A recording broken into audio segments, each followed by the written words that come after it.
We're still here at Michael Pub, live as you can tell from the rain. Woody is nice and dry inside, playing his clarinet. He may be playing with exuberance tonight, but I think in the future it may be a sad song as he has to answer these new charges. I'm saying it's a multi-million-dollar industry that has sprouted up over a total non-event. He's lying, and he's been lying for so long. And determined that Mia Farrow coached Dylan. I just want to say that that I will always stand by my children. That's it.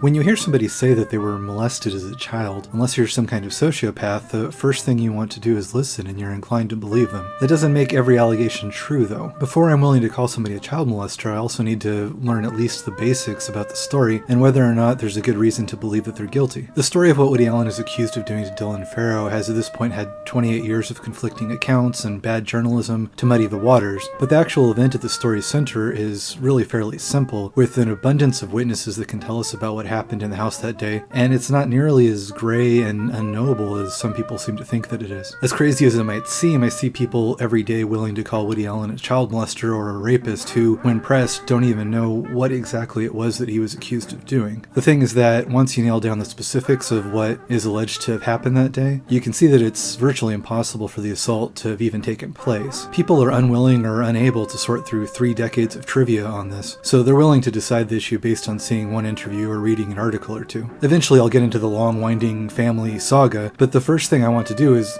quickly explain the allegations simply and debunk the misconceptions directly surrounding it. In this video I don't want to ignore or minimize anything that the Farrows have to say. Actually, the main thing that I want to do is to look at exactly what they have to say in detail and see how much of it holds water.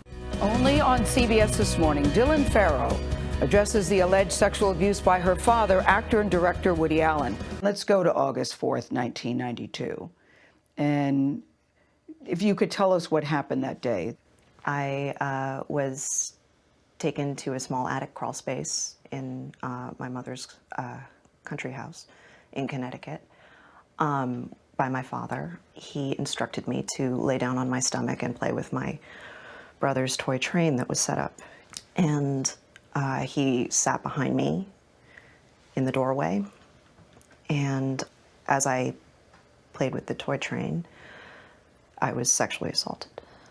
As a 7-year-old, I would have said he touched my private parts. Mm-hmm.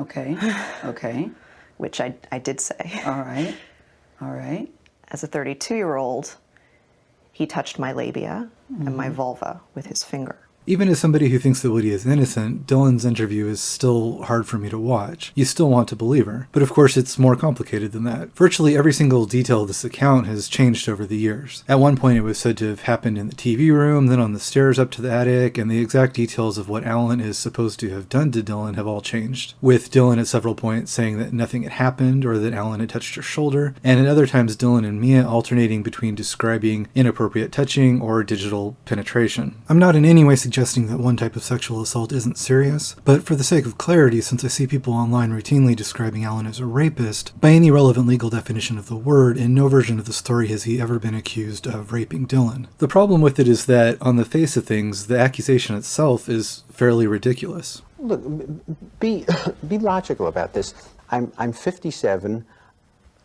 Isn't it illogical that I'm going to, at the height of a very bitter, acrimonious custody fight, drive up to Connecticut where nobody likes me in the house. I'm with a house full of enemies. I mean, Mia was so enraged at me, and she had gotten all the kids to be angry at me, that I'm going to drive up there and suddenly, on visitation, pick this moment in my life to become a child molester. It's just incredible. If I wanted to be a child molester, I had many opportunities in the past. I could have quietly made a custody settlement with Mia in some way and done it in the future. I mean, you know, it's so insane. Before the events of August 4th, on January 13th, 1982, Mia Farrow had discovered that Woody Allen had been having an affair with her adopted daughter, Suni Previn, when she discovered on the mantelpiece in Allen's apartment nude Polaroids that he had taken of Previn. Now, Previn's father was not Woody Allen, but rather Andre Previn, Mia Farrow's former husband. But I'll get into the family family tree details later. Either way, the discovery obviously infuriated Mia. After this, Woody and Mia were in the process of deciding custody of the 3 children that they had together, adopted and otherwise, and Woody still visited them, but it was a tense situation since Mia had been instructing the children that Woody was evil and a monster and the devil and could never be trusted. On August 4th, Woody was at Frog Hollow, Mia's house in Bridgewater, Connecticut, with their 3 children and the 3 children of Mia's friend, Casey Pascal, along with Sophie Burge, a French tutor for Dylan, Christy Gerdeke, the nanny for Mia's children, and Allison Strickland, the nanny for Pascal's children. Mia and Pascal had, for some reason, in spite of Mia's insistence that Woody was a monster who must be watched at all times, decided to leave the house and go shopping. Even with Mia and Pascal gone, there were 2 nannies and a tutor in the house who were both on high alert and had been warned to keep an eye on Alan, and Moses Farrow, who was 14 at the time and says that he was also instructed by his mother to be on high alert. It was a responsibility that he says he took seriously, and he insists that Woody never left the living room that day with Dylan, and that the 2 of them were never out of sight of the nannies and the other children together. The stories of the nannies have shifted over time, but none of them have said that Dylan was ever out of their sight for more than 20 minutes at the very most. The original story was that she wasn't out of sight for more than 5 minutes. So the claim would later be that sometime during those few minutes, Woody, who has never been accused of a similar crime before or after, in a small house full of witnesses, decided that it was the moment to take Dylan into a small crawl space, in spite of the fact that he's also a noted claustrophobe, and very quickly molest her. Now, in spite of how improbable the claim might seem, it was never dismissed out of hand. It was investigated and reinvestigated and reinvestigated extensively, and it's about as well documented as an incident like this can ever conceivably be. Doctors made a physical examination of Dylan and found no signs of abuse. Displeased with those results, Mia arranged for another physical examination which delivered the same answer. When the allegation first surfaced, Dylan's therapist, who she had been seeing since the prior year, Dr. Nancy Schultz, met with her several times and concluded that nothing had taken place. Mia fired Schultz for giving the wrong answer. Schultz would later testify that Dylan has an unusually active fantasy life. Dr. Schultz said she worked very hard to help Dylan develop a sense of connectedness and a relatedness to other people. The Connecticut State Police still continued to investigate the matter thoroughly, though, and they brought in the Child Sexual Abuse Clinic of Yale New Haven Hospital. The Yale New Haven experts, the sex abuse clinic that the authorities sent the case to, investigated the matter totally for 6 months and determined that Mia Farrow coached Dylan and that Dylan was having difficulty with distinguishing fantasy and reality. They also concluded it did not happen. The team, consisting of Dr. Leventhal, a pediatrician, Dr. Julia Hamilton, PhD in social work, and Jennifer Sawyer, master's degree in social work, concluded unambiguously that the abuse had never happened. Now, before I go any further, in case you think I'm making things up or selectively quoting at any time during this video, I'm going to provide links in the description and at the end of the video to the best sources that I found, and in those sources you can find other links to virtually every single thing that I reference in this video. As Dylan Farrow says herself, if you don't believe me, don't take my word for it, you can look it up. People say it's a family matter. It was many years ago. I don't really know the details of this case.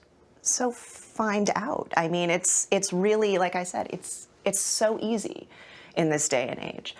So the Yale New Haven team reached the following conclusion. It is our expert opinion that Dylan was not sexually abused by Mr. Allen. Further, we believe that Dylan's statements do not refer to actual events that occurred to her on August 4th, 1992. In developing our opinion, we considered 3 hypotheses to explain Dylan's statements. First, that Dylan's statements were true, and that Mr. Allen had sexually abused her. Second, that Dylan's statements were not true, but were made up by an emotionally vulnerable child who was caught up in a disturbed family and who was responding to the stresses in that family. And third, that Dylan was coached or influenced by her mother, Mrs. Farrow. While we can conclude that Dylan was not sexually abused, we cannot be definitive about whether the second formulation by itself or the third formulation by itself is true. We believe that it is more likely that a combination of these 2 formulations best explains Dylan's allegations of sexual abuse. The major reasons for our opinion that Dylan was not sexually abused are the following. There were important inconsistencies in Dylan's statements in the videotape and in her statements to us. She appeared to struggle with how to tell about the touching. She told the story in a manner that was overly thoughtful and controlling. There was no spontaneity in her statements, and a rehearsed quality was suggested in how she spoke. Her descriptions of the details surrounding the alleged events were unusual and were inconsistent.